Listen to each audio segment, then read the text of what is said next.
Good evening, everybody, and welcome to another episode of Hot Coffee Consulting version 2.0. I'm currently set up at my house. We're all in lockdown, and I thought, what better time than to get out your podcasting equipment and start talking to the world about your ideas and things that you're working on. So I wanted to start this new series with a bit of work that we've been doing recently around helping advertisers and really any business to think about this time as an opportune time to review their ad tech stack and their data strategy, more generally speaking, to rebuild their infrastructure and their approach, and then to think about future-facing policies, ways in which they can retain information, data, insight, and apply that information and insight on an ongoing basis and on an on-demand basis. So I think pretty much everybody who's watching this will be well aware of a number of different consumer trends, behavioral trends that have fallen out from the COVID-19 situation. So we know, for instance, that digital activity is on the up and up and has increased significantly.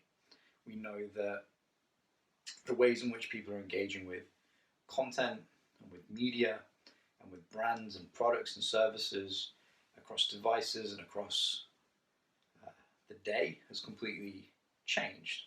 The consumer journey has completely changed. For one, it's become heavily focused end-to-end on the digital ecosystem, and as a result of that, e-commerce has really spiked. But it's also changed in the way in which we're consuming media across the day. The devices that we're using is probably more fragmented now in many ways, many respects, than it was previously.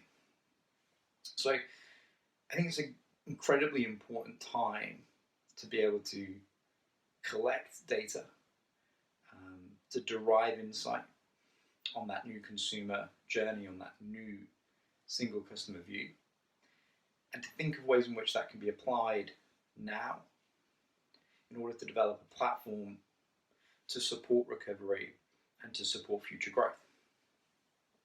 I think what's also interesting is clearly the economic outlook is not good, and that's going to have pretty significant implications on consumer behavior too. It's going to have implications on discretionary expenditure, consumer confidence.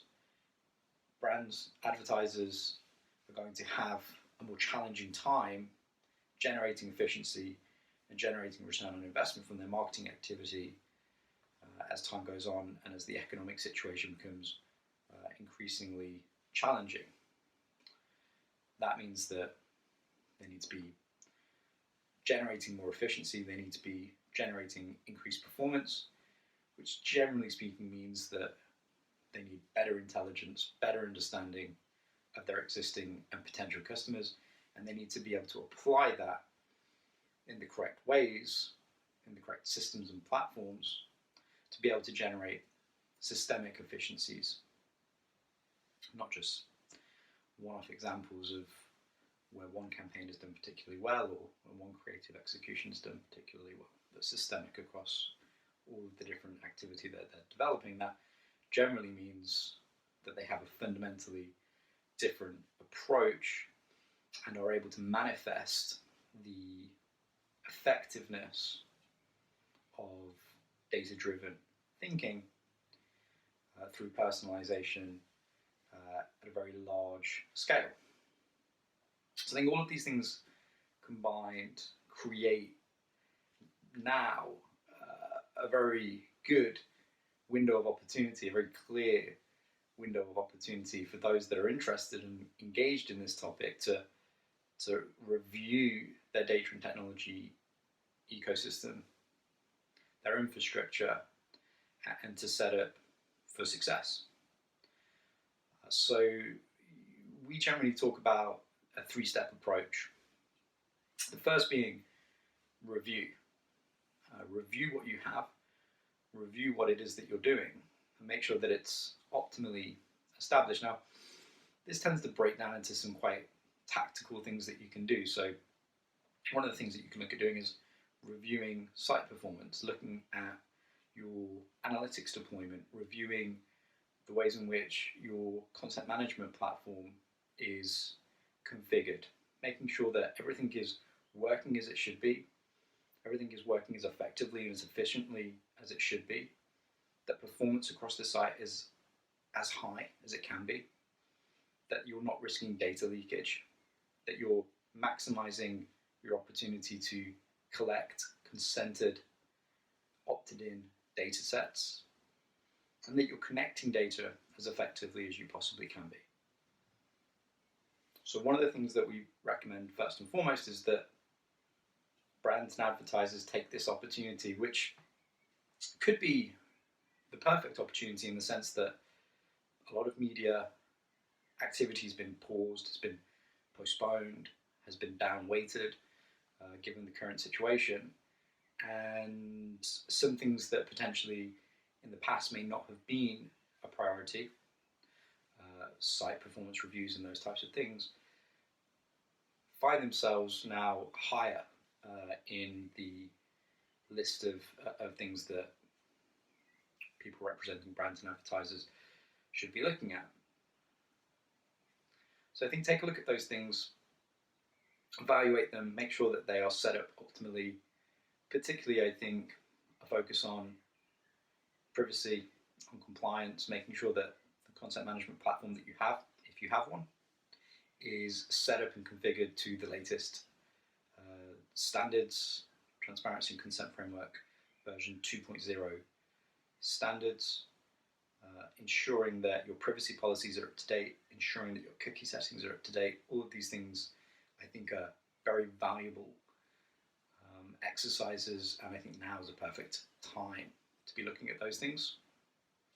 And then clearly, once you're happy with your setup, once you've established and reviewed your infrastructure, you're in a position to start to think about the application of that data, that asset, and the maximization of its value. And that's what we refer to, broadly speaking, as a rebuild. So rebuilding connectivity, rebuilding your solutions design to make sure that you're bringing out the maximum value of those data assets that you're collecting through your own and through your operated properties. Now, generally speaking, when you have a data asset and you're collecting that asset, you're going to need to organize it. You're going to need to segment it, analyze it, generate intelligence and insight, and then you're going to need to be able to connect and distribute it so that you can ultimately action against it. There is this requirement for portability and connectivity, which I'll talk a little bit about toward the end of the session today. But broadly speaking, you're going to need those capabilities: organization, segmentation, analytics, and then distribution. Now, most of the time we look to different types of platforms and solutions to facilitate those things. Now they could be data management platforms, customer data platforms. You could be working with your ad serving solution, with a DSP solution. You could be working with an unstructured environment operating, broadly speaking, in cloud environments. Now, the setup of the technology and the platforms is less important in the grand scheme of things, as is ensuring their adoption. So, we help our clients, we consult and we advise on identifying the right technology setup, the right types of platforms, the right solutions, and we go through a pretty prototypical process to ensure that we find the right solution. So we establish the requirements, we look at the use cases, we look at what types of data it is that we're collecting, where it is we'd like to send the data, what types of features and functionalities we'd like to facilitate between those 2 points with respect to analytics, identity management, and all of those different types of things. So we look at those things, and then we will identify through an RFI and an RFP process the right type of solution. But what's more important than that, arguably, is the adoption of the solution once it's put in place. So there's an operational expenditure that's required to meet the capital investment. You need the right people in place, you need the right processes in place, from strategy all the way through to activation and adoption management. And that's really key. And where we've seen most success with our clients, we've had that operational investment in place, we've had the right people in place, we've had the right processes in place. And the difference is like night and day between a business that has made significant capital investment without the operational investment, or without the minimum critical mass of operational investment, versus one of those businesses that has made capital investment in the right technology and platforms, but has also ensured that that's properly supported with the operational teams. And that is, I think, where you get that systemic benefit, those systemic operational efficiencies that manifest in better performance across digital and programmatic media and other types of media too. So I think having the right operational structure to ensure that the solutions that you put in place are adopted effectively is really critical. And that's part of the rebuilding process. It's not just about the technology that you invest in and making sure you have the right technology. It's also, importantly, about making sure you have the right people to be able to leverage that technology, to be able to maximize the value of that technology in bringing the data assets to the fore.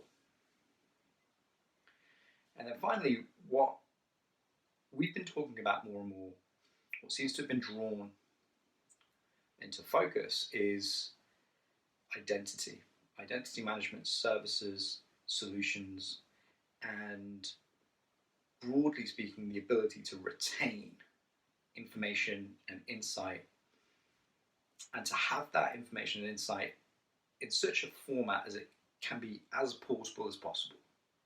It can be distributed to as many platforms, as many endpoints as possible, and used there. Now, that could be search, it could be social, it could be programmatic and digital display, video on demand, connected TV, digital out of home. There are a multitude of environments where data-driven decisioning can occur. And what we're trying to support our clients with is establishing those processes and those principles to support as best as possible the portability of the data assets that they have. Now, identity's been a very important topic within the ad tech and the martech ecosystem for as long as I've been in the industry. In fact, one of the very first conferences that I went to when I joined the industry as a graduate was the death of the cookie. So we were talking a decade ago about the death of the third-party cookie and the need for better and more sophisticated approaches to identity management and identity resolution. Those problems haven't gone away, they've only intensified through time. In 2017, Apple released the first version of Intelligent Tracking Prevention, ITP. Firefox quickly followed suit with its own version of tracking prevention. And in January of this year, Google announced that they would be deprecating third-party cookies by 2022. And that was the big deal. That was the big announcement. Google, give or take, operates probably 60 to 70% of browser traffic globally.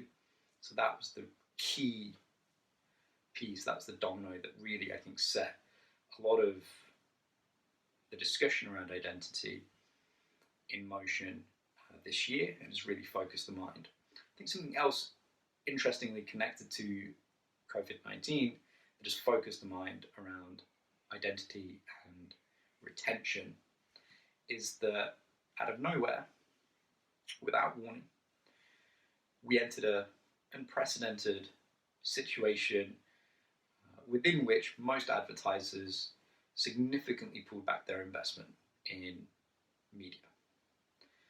Now, a lot of those advertisers, a significant proportion of those advertisers had spent the first 2.5 months of this year investing deliberately in prospecting activity that was generating information and insight about new potential customers as well as existing customers.